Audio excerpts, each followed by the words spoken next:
समृद्ध इतिहास आणि उज्ज्वल भविष्याची नवी दिशा म्हणजे वळसंग। सोलापूर जिल्ह्यात दक्षिण सोलापूर तालुक्यात वेगाने विकसित होत असलेलं एकमेव गाव वळसंग। सोलापूर पासून व स्वामी समर्थ अक्कलकोट नगरी पासून फक्त 15 मिनिटाच्या अंतरावर असलेलं एकमेव गाव वळसंग।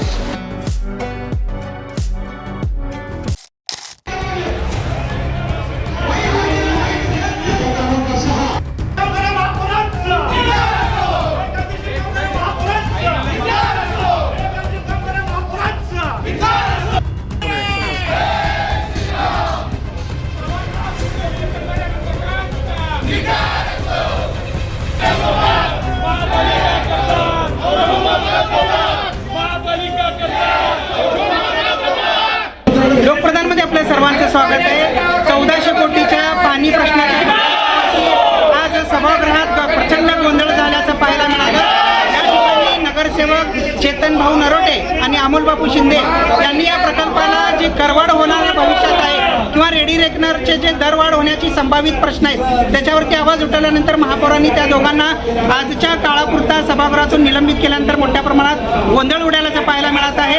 अमोल बापू शिंदे नगरसेवक आपल्यासोबत, त्यांच्याकडून जाणून घ्या नेमका हा गोंधळ का ते करतायत। आणि या ठिकाणी तुम्ही पाहू शकता की डायनासोर आणि छोटूचा एक फोटो लावलेला आहे आणि या करवाढीला विरोध करण्यात येत आहे। नेमका हा डायनासोर आणि छोटू कोण आहे तेही आपण त्यांच्याकडून जाणून घेऊया।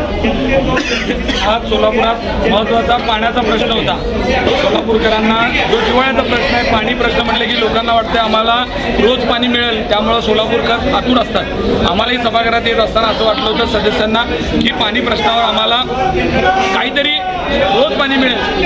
ही योजना येत असताना वर्ल्ड बँकेचं या योजनेसाठी कर्ज घेतलं जाणार आहे। हे कर्ज घेत असताना वर्ल्ड बँकेने ह्यांना काही अटी घालून दिलेल्या आहेत। अटी अशा आहेत की त्या अटीमध्ये आपली जी कर प्रणाली सध्या ज्या पद्धतीने कर लागत आहे ती कर प्रणाली बदलून आपल्याला रेडी रेटनर कर प्रणाली अवलंबली जाणार आहे, जी महाराष्ट्रामध्ये मुंबई वगळता कोणत्याही महानगरपालिकेत वापरली जात नाही। त्या कर प्रणालीमध्ये शहराचा जो मध्यवर्ती भाग आहे जिथे रेडी रेटनर जास्त आहेत त्या लोकांवर प्रचंड मोठ्या प्रमाणामध्ये वाढ होणार आहे आणि वास्तविक सगळ्या शहराच्या शेवटच्या टोकापर्यंत जी काय आहे, कारण रेडी रेटनर रेट हे शहरी भागातले जास्त असल्यामुळं आपल्या प्रत्येक नागरिकांच्या पावतीमध्ये प्रचंड मोठ्या प्रमाणामध्ये वाढ होणार आहे। मी आयुक्तांना हेच म्हणत होतो की आपण ही योजना कर्जरूपी करत असताना ही अट कंपल्सरी आहे।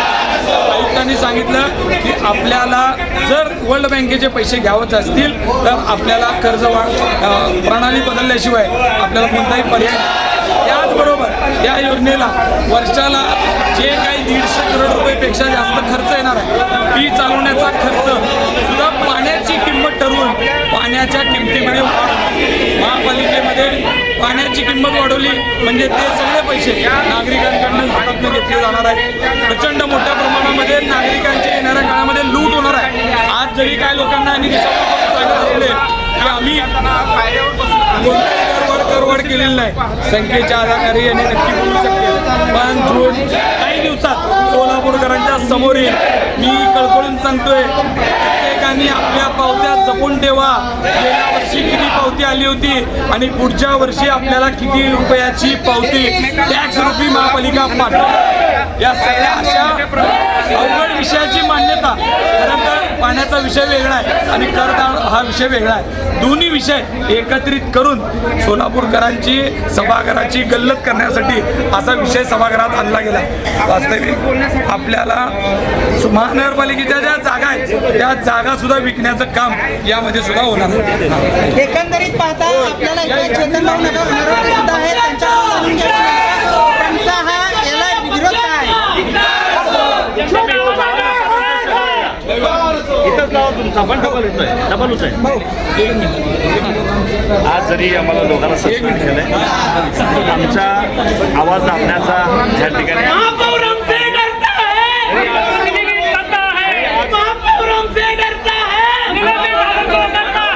जरी आज त्यांच्याकडे 5वी बहुमत असलं या शहराच्या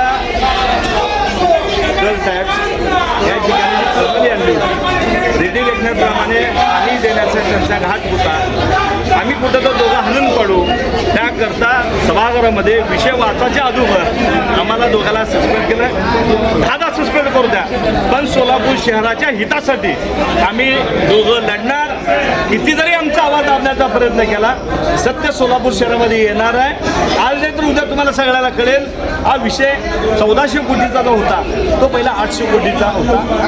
800 कोटीचा विषय 1400 ज्या वर्ल्ड बँकेने तुम्हाला कर्जरूपी सांगितलं, राज्यात सत्ता आहे, देशात सत्ता तुमचे 3,500 कोटीचा ह्या ठिकाणी कर का लावता, बोजा का देता. आमचं ह्या ठिकाणी मत आहे की राज्यात सत्ता तुमची आहे, देशात सत्ता तुमची आहे. तुम्ही अगोदरच लोकांना सुविधा देत नाही. विद्युत चर्चेचे पैसे घेता, घनकचऱ्याचे पैसे घेता, अनेक पैसे घेत असताना ही योजना आज तुम्ही लागू केलात तर महिन्याला हे पहिल्या त्यांच्या अकाउंटवर जाणार आहे आणि नंतर मग आम्हाला मिळणार आहे.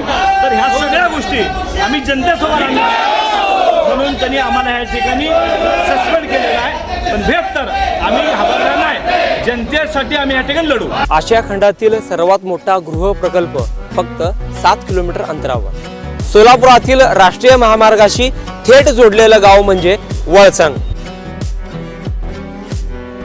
वळसंग शांत, स्वच्छ आणि प्रदूषणमुक्त वातावरण.